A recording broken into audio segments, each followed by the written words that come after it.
Saiz, que nos va a hablar de algo que quizás no todo el mundo conocemos, porque a lo mejor no nos hemos planteado, y es que, bueno, desde las bandas de VLF hasta los sistemas de posicionamiento por satélites, bueno, existen gran cantidad de transmisiones.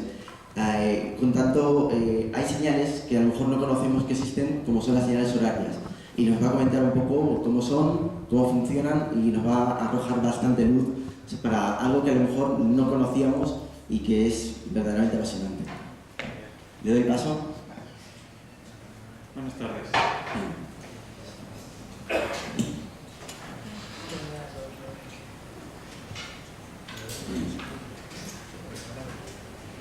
Buenas tardes. Os voy a hablar de una charla cortita sobre mis experiencias recibiendo concretamente una señal horaria.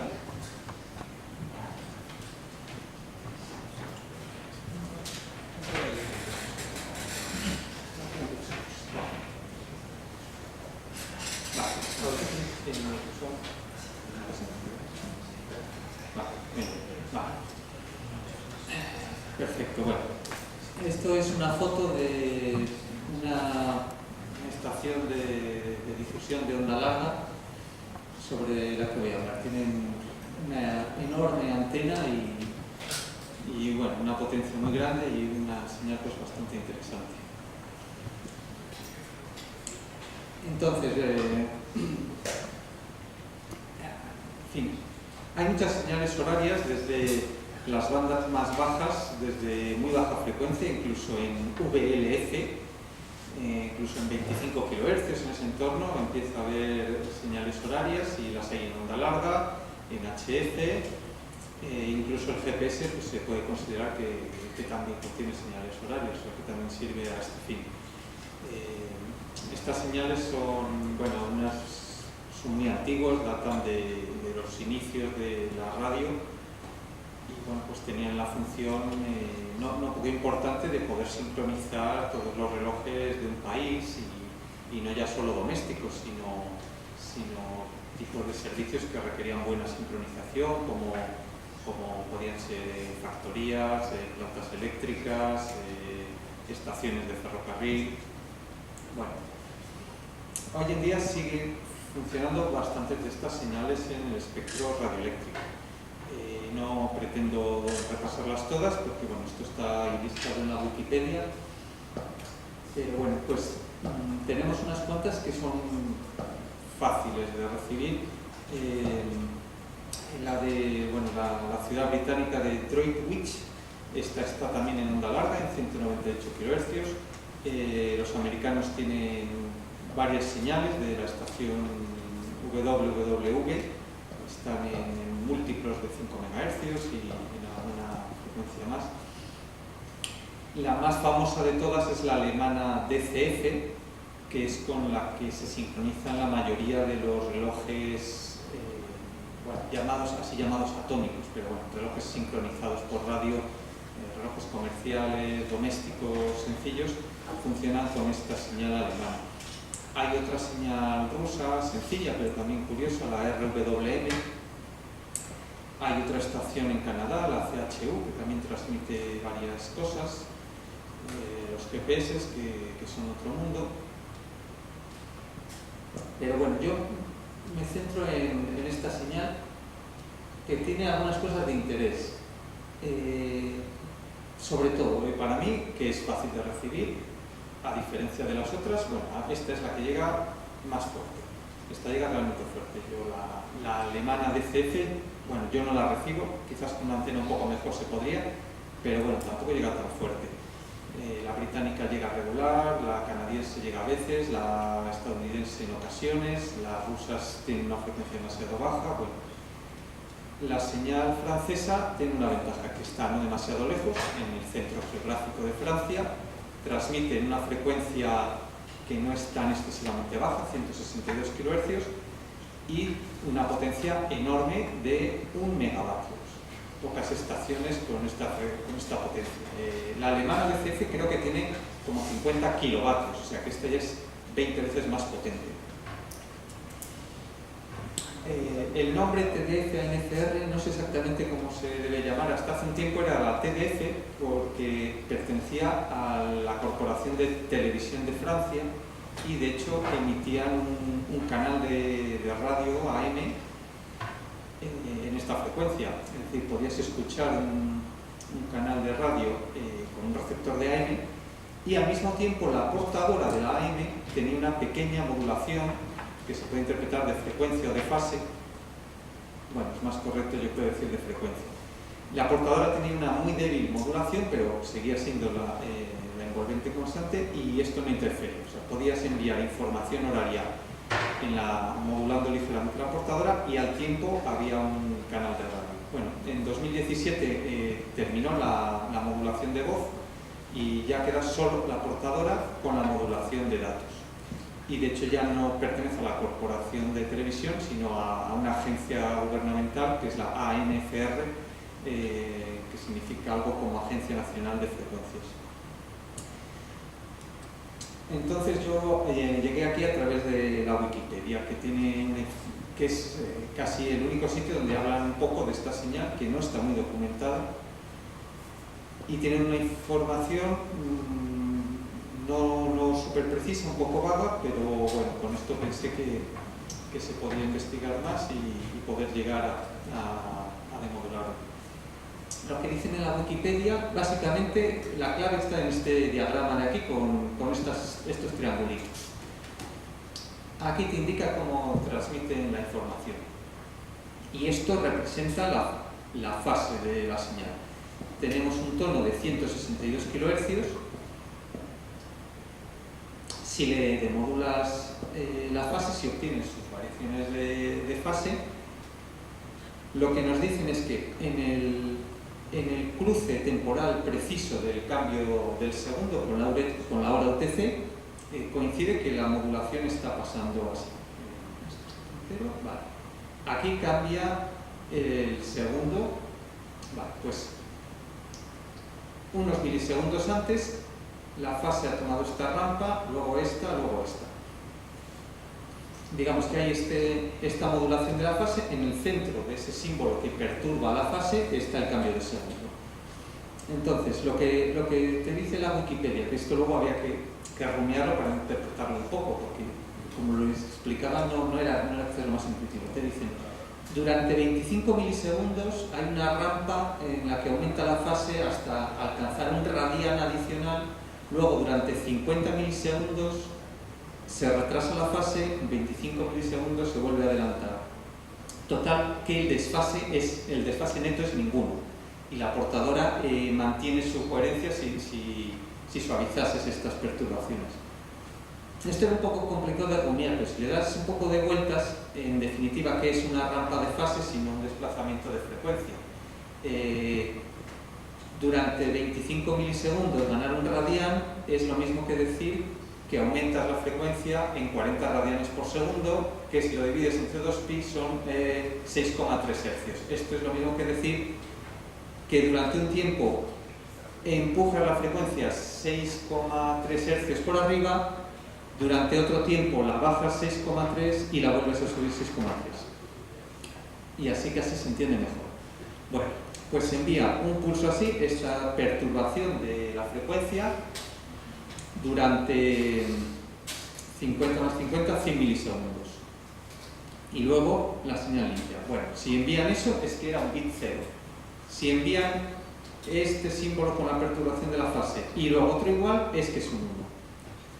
Y básicamente esta es toda la información sobre la modulación. Esto es todo lo que nos cuentan. Con estos bits 0 y 1 que se mandan en el cruce de cada segundo,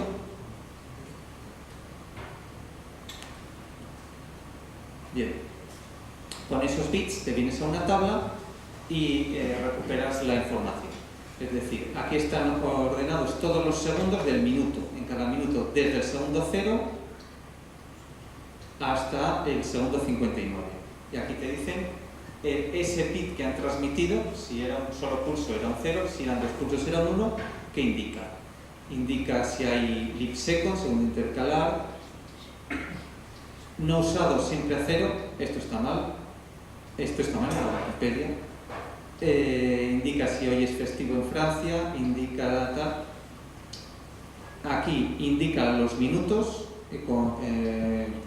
lo codifica en números de peso 1, 2, 4, 8, 10, 20, 40. Aquí te indica los minutos de la hora, la hora del día, el día del mes, el día de la semana, el mes del año, el año en el siglo. Bueno, con los 60 bits del minuto te proporcionan toda esta información. Vale, vuelvo para atrás. Vale. Entonces, se trataba de cómo recuperar, principalmente cómo recuperar los bits de estos símbolos. Así que yo, que tampoco soy muy experto en procesamiento de señales y no manejo herramientas avanzadas, hice una cosa muy sencilla que seguro que se puede mejorar, pero yo hice esto. Vale, para empezar capturé así la señal con medios que todos tenemos.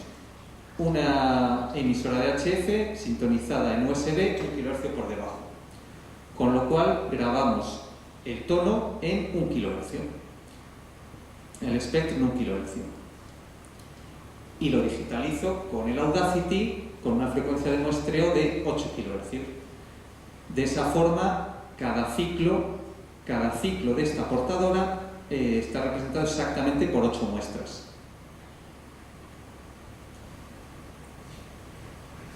Vale. Está representado exactamente por 8 muestras. Y luego hice una operación muy sencilla, que es multiplicar la señal por sí misma desplazada 2 muestras. Así de sencillo. Porque 2 muestras es la cuarta parte del ciclo. Si tienes una sinusoide, la multiplicas por ella misma desplazado un cuarto de ciclo, y el resultado que queda, si es que exactamente era un cuarto de ciclo, es que en banda base no hay nada, se anula y te queda 0. La aproximación más sencilla que hay para demodular FM, pero bueno, es que esto sirve. Como herramienta usé GNU Octave porque es lo más sencillo, porque en la carrera me lo insistieron mucho, hice muchas prácticas y me acordaba, y es que es lo que me sé, para mí era lo más fácil. Así que hay una instrucción de Octave que coge un fichero WAV y lo mete en un vector, muy sencillo. Y bueno, aquí se representa, bueno, esto es la ecuación que representa lo que acabo de decir. Si coges una sinusoide, la multiplicas por otra réplica con un desfase, el resultado tiene 2 componentes, uno de frecuencia doble, no interesa, lo filtramos, y otro que depende del desfase que había entre ellas. O sea, que si era un cuarto de ciclo, el coseno de un cuarto de ciclo es 0, luego tendríamos 0. Pero eso sí es un cuarto de ciclo, pero como le introducen una modulación de frecuencia, no es un cuarto de ciclo. Y con esto, este coseno del desfase es proporcional a esto nos devuelve nos demodula la frecuencia, nos devuelve la señal moduladora.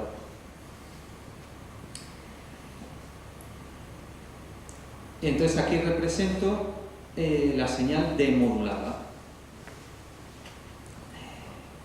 Vamos a ver, la señal hay un segundo del minuto, el segundo 59, no tiene modulación, no tiene ninguna de estas perturbaciones de fase, y es lo que se ve en esta parte de aquí. Bueno, esto idealmente sería plano, como hay algo de ruido, pues tenemos esto. Y aquí empieza la modulación. Si se manda una perturbación y luego no, era un bit 0. Si se manda una perturbación de fase y luego otra igual, era un bit 1. Y es así de sencillo. Aquí vemos que hay más picos, que no estoy apuntando, hay más picos de señal. Aparte de lo que dice la Wikipedia, la señal tiene más modulaciones, o sea, hay más bloques de 100 milisegundos dentro del segundo en los que hay modulación de fase que lleva otra información, que esto no está en la Wikipedia ni está documentado y no se aprovecha. Entonces yo solo me fijo en los pulsos que van en el inicio del segundo. Vale. Entonces, aquí teníamos el segundo 59 sin modulación, aquí han mandado un bit 0, aquí han mandado un bit 1. Bueno, pues me hice Bien, me hice un script sencillo en Octave que va mirando esto, que va escudriñando el segundo, mirando el pulso, mirando si es uno solo será un bit 0, si está repetido son 2 pulsos será un bit 1. Bueno, es un programa muy sencillo que luego me devuelve una cosa como esta. Procesa el minuto y me devuelve, bueno, me devuelve si es festivo, si es verano o invierno, la hora, el día del mes, el día de la semana, el mes del año, el año. Bueno, esto lo hice el día 3 del mes 4 del año 18, el día de la semana 2 sería un martes, hora 22:40, etc. Asimismo hay otra, vamos a ver, entre los contenidos de esta tabla también hay algunos bits de paridad que te ayudan a saber si tienes error, que eso también lo compruebo en el script y bueno, no simplemente me devuelve un resultado, sino también una pista de si eso puede ser correcto o es incorrecto.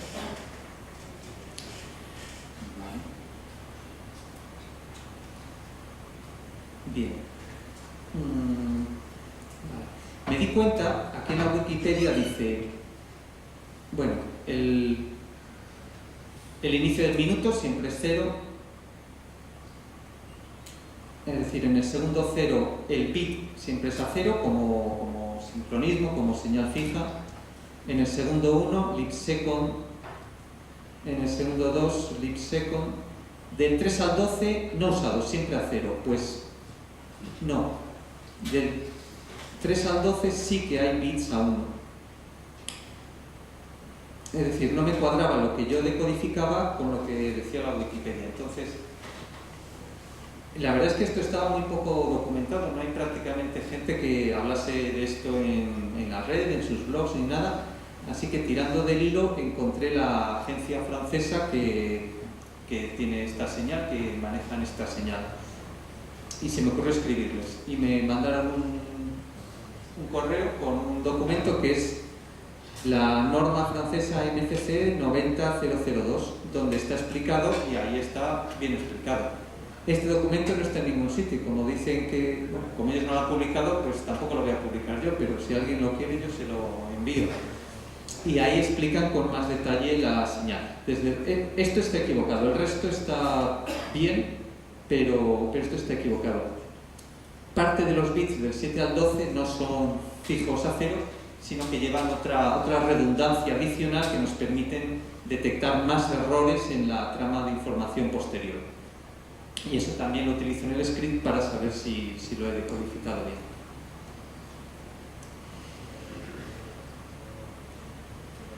Y bueno, estaba diciendo, aquí vemos la modulación de la fase, es decir, la recuperación de la moduladora.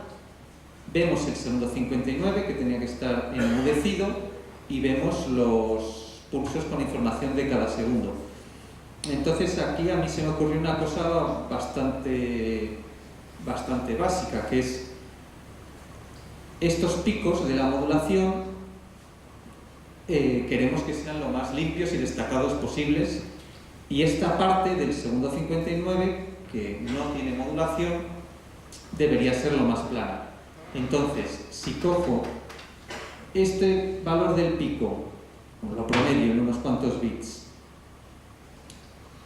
y lo divido entre la amplitud de esta parte, pues el resultado de esa división me dará algo relacionado con la relación señal a ruido. Cuanto más destaquen los picos de modulación respecto al tiempo que tenía que estar enmudecido, más limpia es la señal. Entonces era una forma sencilla, haciendo esa división, de recuperar algo similar a una relación señal a ruido. Entonces, en mi script, pues una cosa que saco es relación SNR del minuto, apunto aquí 24. Bueno, junto con los demás datos apunto 24.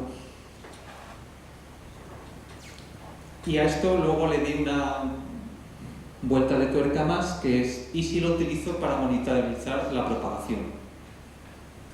¿Cómo cambia la propagación? Así que lo hice de una forma, la primera que se me ocurrió, utilizando los servicios de sincronización de Linux con el sistema crontab. En crontab puse que cada 5 minutos ejecutase este script.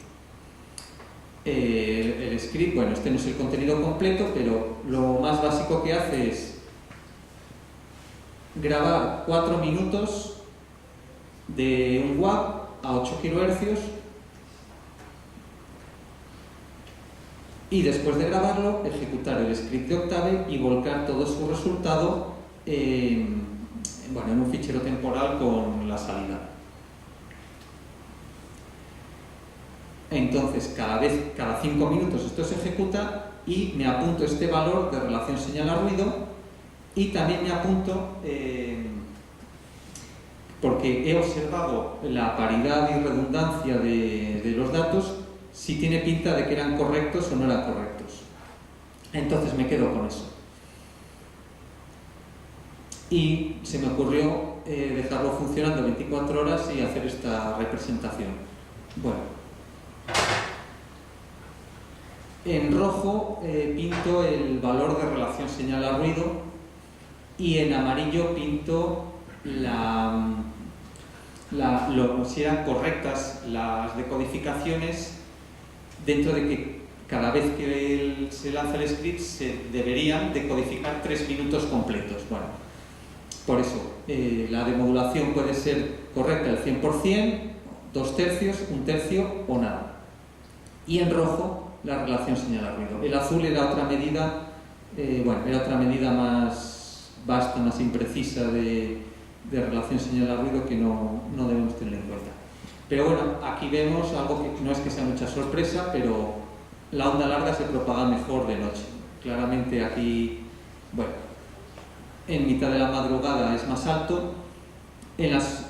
Aún sigue funcionando hasta entrada de la mañana y en las horas centrales del día de 12 a 17 pues sencillamente no funciona. Aquí hay como 5 horas seguidas donde no demodula bien ni un solo minuto.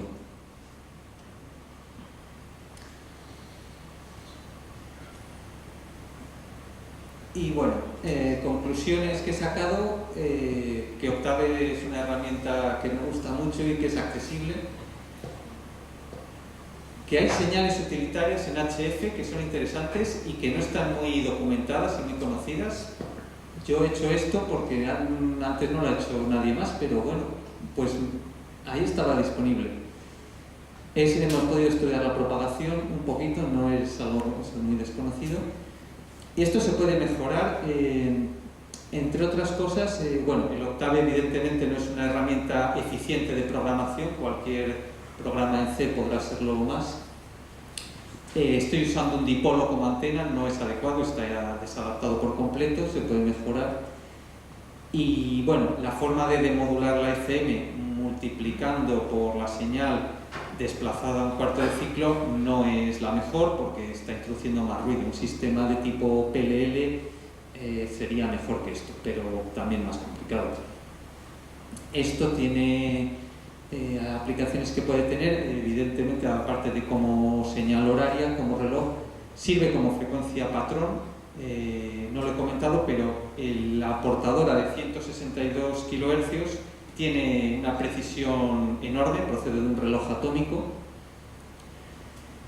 Se podría usar también para calibrar la frecuencia de muestreo de una tarjeta de sonido y ya metiendo bastante trabajo podría servir para medir retardos de propagación comparando esta señal con otra, porque sabemos exactamente cuándo es el cruce del segundo en la hora UTC. Sobre esto hay, si queréis más información, o los códigos fuente del script de Octave, incluso tengo una grabación de 2 minutos en un WAV, lo podéis bajar de mi blog personal, radiotecnia.es. Y yo con esto he terminado. ¿Tenemos unos minutos para preguntas? Sí, lo primero yo creo que se merece un gran aplauso. Ha sido un tema muy interesante, muchísimas gracias Ricardo. No sé si alguien tiene alguna pregunta o quiere hacerle alguna cuestión que no haya quedado clara. Sí.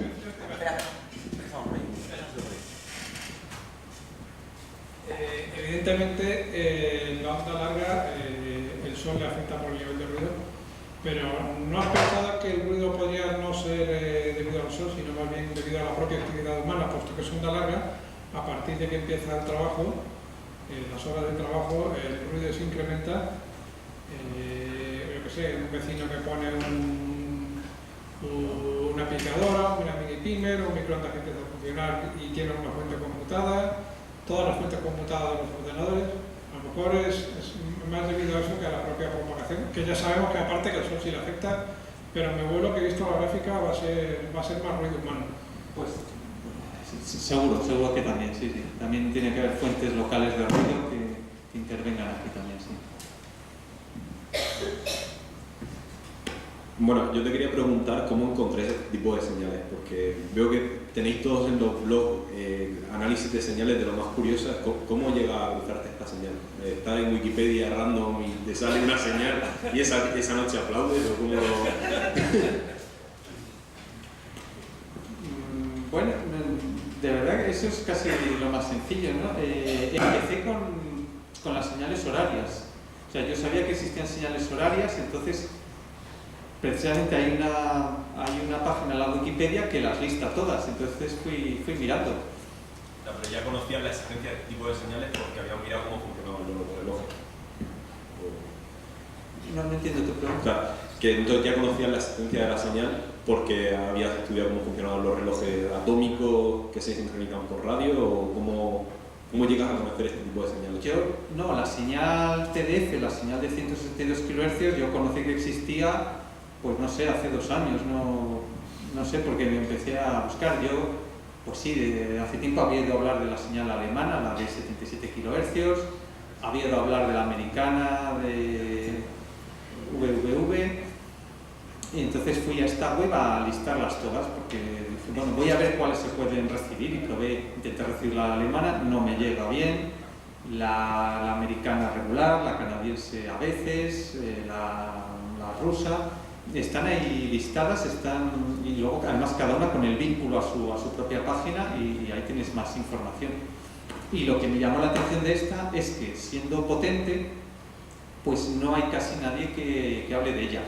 Hay un software del mismo autor del MultiPSK, un software que se llama Clock, que lo decodifica, pero tampoco te muestra mucha información. Es un software que tienes una ventanita, le llega el sonido y cuando recibe un minuto completo te dice la hora que es, pero no es que te deje mucho más experimentar. No sé si he respondido con esto a tu pregunta. ¿Sí? Bueno, tenemos tiempo para una última pregunta. Hola, Ricardo, yo quería darte la enhorabuena. Le he echado un vistazo a la página de la Wikipedia. Creo que con esto puedes triplicar el contenido que tiene. Yo quería hacerte una preguntilla, y es si España no tiene ningún tipo de señal horaria, y en el caso de que la tenga, ¿cómo llega a las Canarias? Porque le pilla un poco lejos la señal, ¿no? En Canarias, me has dicho si hay algunos. España tiene una. Pero no es fija. Pasa que son 10 minutos al día. Eso me parece. Hay una en Cádiz, en San Fernando, pero... El Instituto de la Armada. Sí, Exacto, el Instituto de la Armada. No es fija, emite durante unos segundos, no sé cuánto. Unos minutos al día, ¿no? No es fija. 2 veces al día, 5 minutos cada vez. Algo así. Y además es HF, no es VLF. Antes estaba en 12 megas y ya está en 14 pico.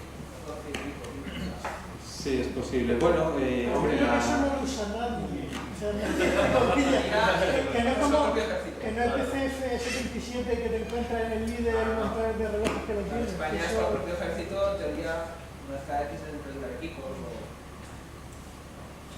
pues no sé, en HF hay muchas señales. Las americanas VVV se pueden recibir. Bueno, Es en 10.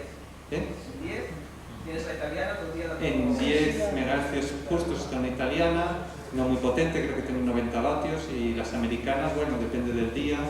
La señal RVM rusa se escucha medianamente fuerte, aunque tampoco tiene tanta chicha que trabajar después. en 10 megas, o la CHU. La CHU canadiense en 3 y pico, en 7, en 14. Sí. Muy bien, rápido. ¿También puede codificar submarinos también o no? ¿Con bajas frecuencias? Eso debe ser muy complicado. No. Yo me he concentrado en esto. Y muy bien concentrado. Exacto, exacto. Bueno, un fuerte aplauso, por favor.